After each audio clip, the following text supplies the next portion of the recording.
On their second day back to work, Senate leaders have made it clear that all ABS-CBN franchise stock will be left to the lower house. But with the NTC now putting the plug on the network, lawmakers give their take on the matter. We have with us Ann Los Baños to tell us more. Ann, anong naging reaksyon ng mga senador sa development na to? Jess, alam mo, dismayado ang ilan sa mga senador sa naging desisyon ng NTC na maglabas ng cease and desist order laban nga sa ABS-CBN. Yan ay dahil bago pa mag-break ang sesyon nitong Marso, naglabas na ng resolusyon ang mga senador na humihiling nga ng provisional authority sa NTC para makapagpatuloy ng operasyon ang ABS-CBN kahit pa mapaso ang kanilang prangkisa. Ayon kay Senator Sonny Angara, bakit kailangang ipasara ng NTC ang ABS-CBN sa panahong nasa pandemic tayo at kailangan ng tao ng reliable information. Dagdag pa ng senador, sa mga panahong ito, malaking source of information ng ABS-CBN para sa publiko. Ayon naman kay Senate President Tito Soto, marapat ding bigyang atensyon ng GMA7 at TV5 dahil ang dalawang estasyon din naman daw ay malaking source ng impormasyon lalo sa mga panahong ito. Si Senate Minority Leader Franklin Drilon naman ay kinondena ang ginawa ng NTC dahil hindi raw ito sang-ayon sa batas at tingin niya umaabuso sa kapangyarihan ng NTC. Marami naman daw kasi ang nangyari sa nakaraan na habang pending ang application para sa renewal ng franchise sa Kongreso ay pinayagan pa rin ng NTC na mag-operate ang isang kumpanya at binigyan ng provisional authority. Sabi naman ng Senate Majority Leader na si Mig Subiri, highly irregular na ipasara ang ABS sa panahon ng pandemic kung saan ang nasabing major TV station ay nagbibigay ng impormasyon sa publiko. Tanong naman ni Senator Grace Poe na chairperson ng Senate Committee on Public Services, ngayon pa raw ba talaga ipapasara ang ABS kung kailan marami na ang walang trabaho? Ang mga TV network daw kasi di lamang ang ABS ay patuloy na nagpapasweldo ngayon sa kanilang mga tauhan kahit hindi regular ang programming sa ilalim ng lockdown. Kaya pag pinasara ang nasabing TV network ay mas dadami pa ang mawawalan ng trabaho at aasa pa sa gobyerno para sa tulong. Hirit pa ni Po kung naipasa lang sana agad ng Kamara ang franchise bill ay mabilis din itong lulusot sana sa Senado. Jess, mungkahi naman ni Senators Drilon and Zubiri, dumiretso na ang ABS-CBN sa Korte Suprema para humingi nga ng saklolo. Wala naman daw kasi silang nakikitang masama kung magpapatuloy ng operasyon ang TV network. Jess? Okay, may clarification lang. I know you reported about this, Drilon and Zubiri saying na dumiretso na nga sa Korte Suprema itong ABS-CBN. But the question now is there anything that the Senate can actually do from their end to at least aid somehow ABS-CBN in terms of their itong ang legal battle nila for their franchise?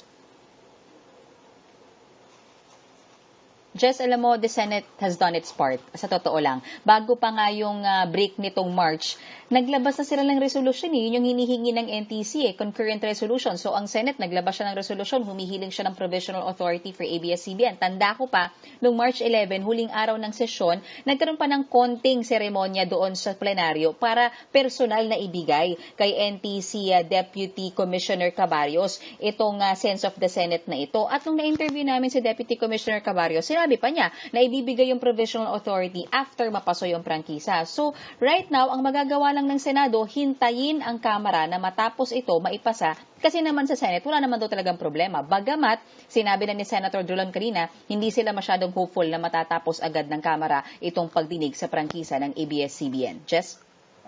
Man, at the same time, clarification lang dun sa position ni Senator Tito Soto. So, is he in favor of what's happening now with ABS-CBN since he did mention, that there are other TV networks na pwedeng option as sources of information?